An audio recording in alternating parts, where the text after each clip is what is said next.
A currency reset is something that happens maybe once in a lifetime. It's a seismic event that turns the global system upside down. And right now, we're on the cusp of one. Every 75 to 100 years, the financial system collapses under its own weight. Debt becomes unmanageable, inequality becomes unsustainable, and the entire economy falls like a house of cards. This is part of a much bigger pattern. It's the end of a long-term cycle that plays out again and again throughout history and has led to cataclysmic events like the Great Depression, World Wars I and II, and even goes back as far as the fall of the Dutch Empire in the 1600s. A currency reset is a period of financial crisis. This is Germany in 1923 during the acute hyperinflation crisis.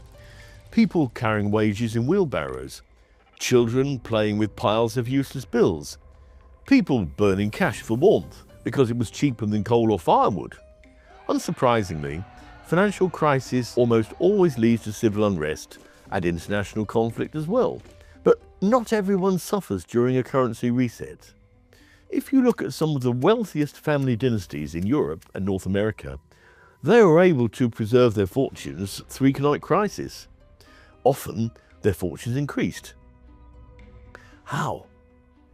They knew they needed to convert their wealth into assets that would weather the storm. Today, I'm going to show you how to do the same. Let's get into it. First, let's talk about gold. The gold price has seen an astronomical rise in the past year, growing around 70%. Central banks and investors have been buying it in record amounts. They see it as a safe haven against increasingly unstable and volatile currencies. So, why is gold so much safer than currency? Physical gold doesn't rely on banks or networks. It doesn't need conversion, and it doesn't sit on anyone else's balance sheet. In short, physical gold is difficult to interfere with.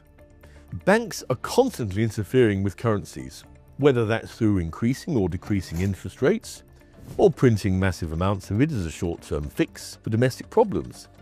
Printing money causes inflation because it makes the money everyone already has less valuable. When there's more overall money in circulation, the overall pie is inflated, which makes your slice of the pie smaller. But physical gold doesn't have this problem. This is gold mining. It's the only way new gold is created. As you can see, it's an expensive, specialized, and difficult process. Gold is inherently rare, which is what makes it so valuable. In fact, gold is so rare that all the gold in the world would fit into a cube with sides of only 23 meters. The gold market is made up of two different worlds. First, there's real or physical gold. This is actual gold you can hold: coins, bars, jewelry. If you buy physical gold, its value depends on how much real gold exists and how many people want to buy it. Second, there's paper gold. Paper gold means you don't own actual gold in your hand. You own a promise or a contract connected to gold. Instead of holding gold, you hold digital records that say you own gold or have the right to it. This is a problem because it risks becoming inflated, as digital records don't necessarily need to be tied to real physical gold. Now, let's look at Bitcoin. Bitcoin solves a similar problem to gold, but in a slightly different way. It's self-custodied, easily stored, easily transferred, and highly fungible, meaning it's easily exchangeable for cash. Technically, this should make it resilient during a currency reset. But before we get overexcited, we need to remember a few things. First of all, this is a very new asset class. While gold has been used by humans for thousands of years, Bitcoin has only been widely adopted since about 2013. This means that we simply don't have the data to see how it performs over centuries, and how it responds to things like global war, Great Depressions, or currency resets. Many people believe that Bitcoin could be a modern example of tulip mania. Tulip mania was one of the first recorded financial bubbles. In the Netherlands in the 1600s, people became obsessed with rare tulip bulbs. and started buying and selling them at higher and higher prices, even though tulips are just flowers. At the peak, some bulbs were worth more than a house. Eventually, people realized the prices were crazy, stopped buying, and the market crashed. Prices collapsed almost overnight, and many people lost a lot of money. It's now used as a classic example of how hype and greed can cause prices to rise way beyond what something is actually worth. Now, let's be clear. The opinions on Bitcoin vary dramatically, even amongst experts. While some believe it's a Ponzi scheme, others think it's the currency of the future. Many professional hedge funds are holding small amounts of Bitcoin, and it's even being explored by central banks of certain countries. Bitcoin is basically a digital store of value, similar to gold. Its main appeal is that it can't be influenced by governments or banks, and it can't be sanctioned either. But governments are still working out how to deal with it, which creates a level of regulatory risk. Now, let's talk about cash. The world is moving towards central banks' digital currencies, which mean that cash risks becoming obsolete.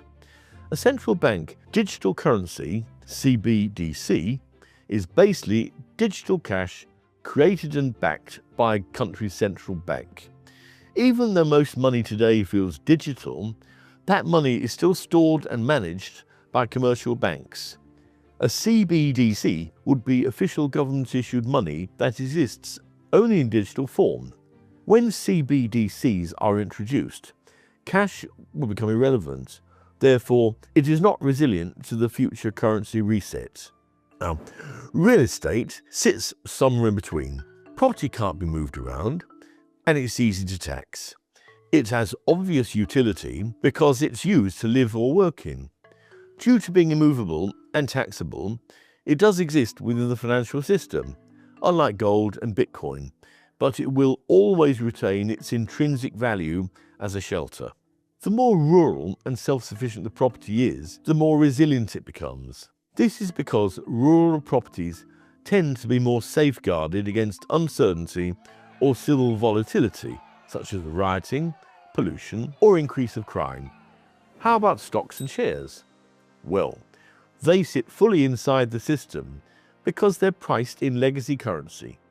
They require exchanges and stockbrokers, so in some respects they're even more deeply entrenched in the system. This means they will be reshaped, however the new system requires. So, what will the new system do with your savings?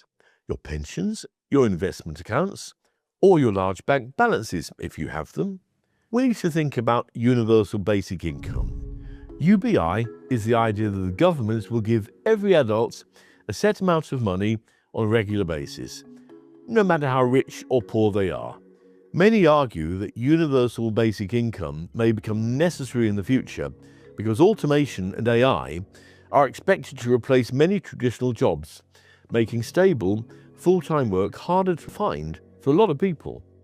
Legacy claims to savings may well be capped and tapered in order to fund this universal basic income floor. Smaller pensions will be largely protected. Larger ones will be partially honoured, and the largest ones quietly written down. Expect a confiscation of wealth framed as fairness and sustainability. All in all, you need to remember that if your wealth exists as a legacy asset within the system will decide how it is converted, redirected, and what it is used for.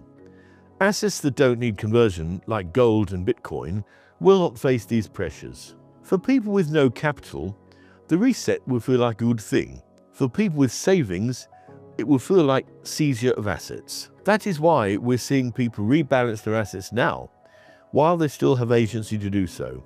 If you want to learn more about the currency reset, why it's happening, and the mechanisms behind it, you can watch our video here that explains it in greater detail.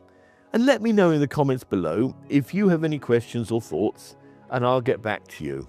Thanks for watching. See you on the next one.